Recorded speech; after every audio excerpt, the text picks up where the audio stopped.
There is a persistent paradox within liberation movements. Men who are racialized and oppressed by global systems often exhibit a deep indifference to the violence inflicted upon women of color within their communities.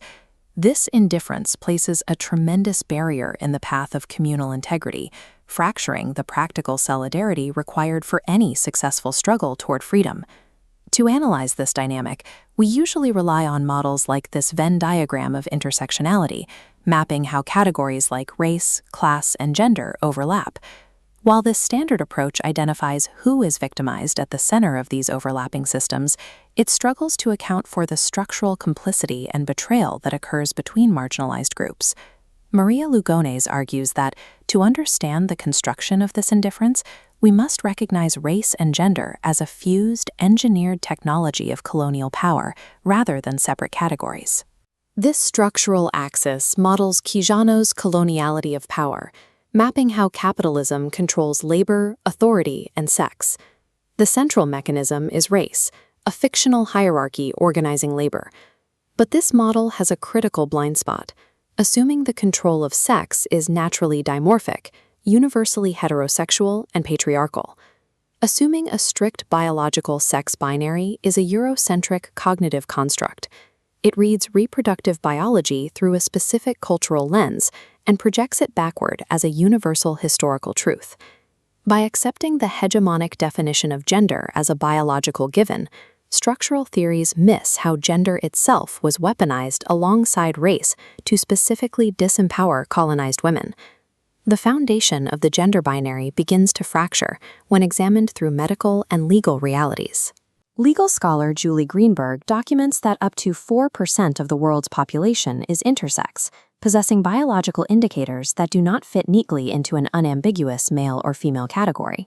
Legal and medical institutions actively enforce the binary, routinely subjecting intersex infants to surgical and hormonal alterations to conform to a strict male or female paradigm based on societal expectations of sexual function. This strict enforcement contrasts with many pre-colonial societies, which recognized and integrated intersex individuals into communal life without forcing physical assimilation into a two-gender system. Because the biological binary requires surgical correction and legal mandates to exist, gender is antecedent to biology. The social construction of gender dictates how biological traits are interpreted and policed.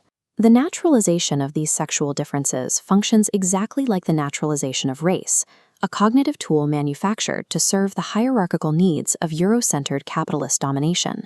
To see how this system was exported, we look to Oyèrónkẹ Oyěwùmí's research on pre-colonial Yoruba society, which demonstrates that gender was not an organizing principle of life prior to Western contact. The Yoruba categories of Obinrin and Okunrin referred strictly to anatomic varieties, Ana females and Ana males, which were entirely non-hierarchical and did not dictate social roles. This changed with the European colonial state. The bureaucratic machinery introduced the Western category of women to strip Ana females of pre-existing leadership roles, causing sudden exclusion from the public sphere, loss of land rights, and complete political erasure. Yoruba men largely accepted and colluded with this imported Western gender system, securing their own newly minted patriarchal power under the colonial regime. Colonization combined racial inferiorization for all colonized people with a distinct, newly invented gender subordination, specifically targeting females. Similar tactics appear in North America. Paula Gunn Allen details how many pre-colonial Native American tribes operated as egalitarian gynocracies, where females' spiritual and political power was at the center of communal life. These tribes understood gender fluidly. Roles were often based on personal proclivity or dreams rather than biology. Dozens of tribes positively recognized third genders and homosexuality. To effectively conquer these populations and expropriate their land, European colonizers systematically destroyed female-centered clan structures and the systems of collective authority they maintained. Colonizers enforced the patriarchal nuclear family model and replaced female clan heads with male-only elected officials. Educated by the British, Cherokee men drafted a constitution in the early 1800s that explicitly disenfranchised Cherokee women, stripping them of their historical right to wage war and bear arms, relegating them to the position of chattel.